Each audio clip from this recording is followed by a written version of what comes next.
दोस्तों, हमने आपको हाल ही में एक खबर दी थी कि भारत एक ऐसा योद्धा लेने वाला है जो ना तो 4th जनरेशन योद्धा होगा और ना ही 5th जनरेशन का होने वाला है, बल्कि वो होगा 5वीं प्लस जनरेशन का योद्धा, जिसे आप छठी पीढ़ी का विमान भी कह सकते हैं।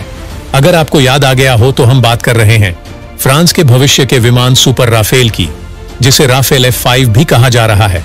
दोस्तों, इस वक्त जो माहौल चल रहा है, यानी भारत और चीन के बीच, उसे देखते हुए पूरी संभावना है कि भारत सुपर राफेल की डील कर सकता है। और हम ऐसा क्यों कह रहे हैं?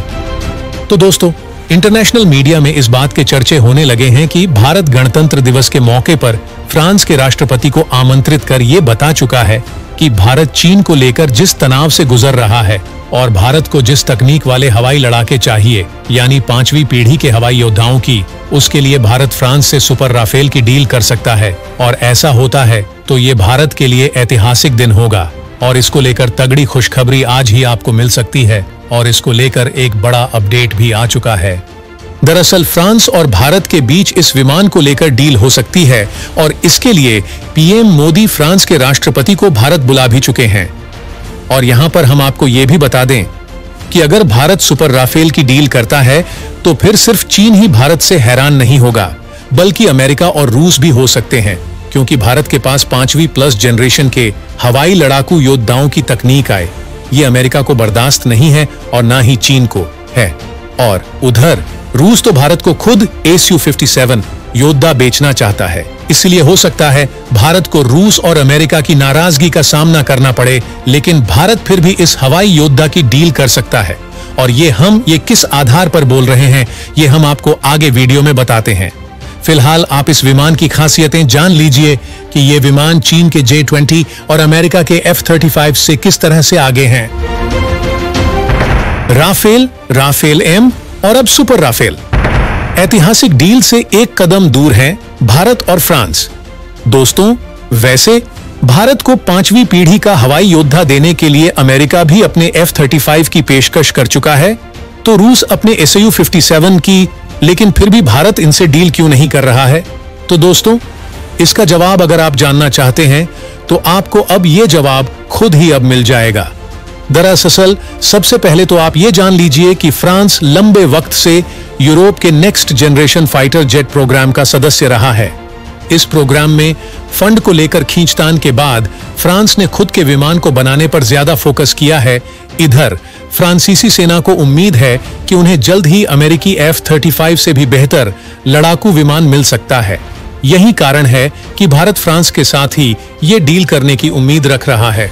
दूसरी ओर एक दूसरा कारण ये भी है कि भारत फाइटर जेट तकनीक के मामले में फ्रांस पर ज्यादा विश्वास करता है।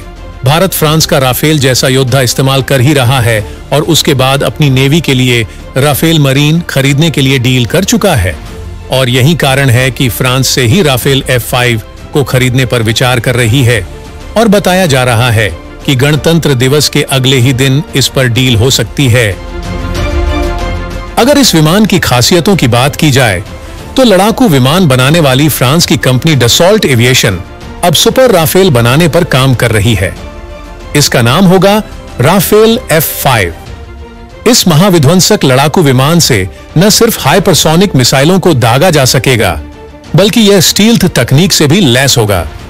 राफेल F5 में जॉइंट जैमिंग रडार के अलावा इससे लॉयल विंगमैन फाइटर ड्रोन भी इंटीग्रेट किया जा सकता है। सेल्फ डिफेंस सिस्टम के साथ ज्वाइंट जैमिंग रडार से लैस राफेल F5 अपने लिए युद्ध के मैदान में एक प्रोटेक्टिव वॉल भी बना सकता है। ऐसे में दुश्मन की एयर डिफेंस मिसाइलें इस लड़ाकू विमान के आसपास भी नहीं आ पाएंगी। फ्रांस के इस लड़ाकू विमान का मुख्य मुकाबला अमेरिका के F-35 से होगा। वर्तमान में अमेरिका अपने F-35 को दुनिया के कई देशों को बेच रहा है। सुपर राफेल या राफेल F5 एक नया लड़ाकू विमान है। रिपोर्ट में बताया गया है कि राफेल F5 एक एयर कॉम्बैट सिस्टम होगा जो कई सिस्टमों के सिस्टम पर आधारित होगा। यह सिर्फ एक लड़ाकू विमान न होकर कई तरह की खूबियों से लैस होगा। यूरेशियन टाइम्स ने भी अपनी रिपोर्ट में बताया है कि फ्रांस के सशस्त्र बलों के मंत्रालय ने राफेल प्रोग्राम के आगामी प्रयासों के बारे में जानकारी देने के लिए इस महीने की शुरुआत में संशोधन पेश किया था। भारत को तत्काल जरूरत है राफेल 5 जैसे योद्धा की। समय की कमी के चलते भारत कर सकता है ये डील। दोस्तों, भारत इस योद्धा की तत्काल डील क्यों करने वाला है? इसका मेन कारण है भारतीय वायुसेना के पास लड़ाकू विमानों की संख्या की कमी का होना, जो अधिकृत 42 स्क्वाड्रनों की तुलना में घटकर 31 रह गई है, और भारतीय नौसेना को अतिरिक्त कैरियर आधारित विमानों की जरूरत है। जबकि इंडियन एयरफोर्स पहले से ही तेजस मार्क 1 और तेजस मार्क 2 वेरिएंट में से प्रत्येक के 200 से ज्यादा तक की क्षमता तक ले जाने के लिए प्रतिबद्ध है, लेकिन इस अंतर को भरने में काफी वक्त लगेगा। अब आपको यहां यह भी बता दें कि राफेल इंडियन एयरफोर्स के 114 विमान प्रस्ताव के दावेदारों में से एक है। राफेल मरीन को भारतीय नौसेना द्वारा शॉर्टलिस्ट कर ही लिया गया है। अब भारतीय वायुसेना के पास पहले से ही 2 और राफेल स्क्वाड्रन के लिए बुनियादी ढांचा है। अब इसके बाद आता है दूसरा मुद्दा, यानी 5वीं पीढ़ी के लड़ाकू विमान का। तो चीन के पास पहले से ही 150 J-20 5वीं पीढ़ी के विमान हैं, और चीनी वायुसेना की योजना 2027 तक ऐसे 400 विमान शामिल करने वाली है। इधर पाकिस्तान 5वीं पीढ़ी के J-31 विमान हासिल करने के लिए पहले ही चीन से संपर्क कर चुका है और 2029 तक ये विमान हासिल कर लेगा। यही कारण है कि भारत नहीं चाहता कि चीन तो छोड़ो, वो पाकिस्तान से भी पीछे हो जाए, क्योंकि भारत के घरेलू 5वीं पीढ़ी के लड़ाकू विमान एमका की पहली उड़ान 2029 के आसपास होने की संभावना है, और इसे 2035 की शुरुआत में शामिल किया जा सकता है। विमान के स्टील्थ का स्तर अभी भी विकसित होना बाकी है, यानी भारत को अभी बहुत समय की जरूरत है खुद के 5वीं पीढ़ी के विमान को तैयार करने की।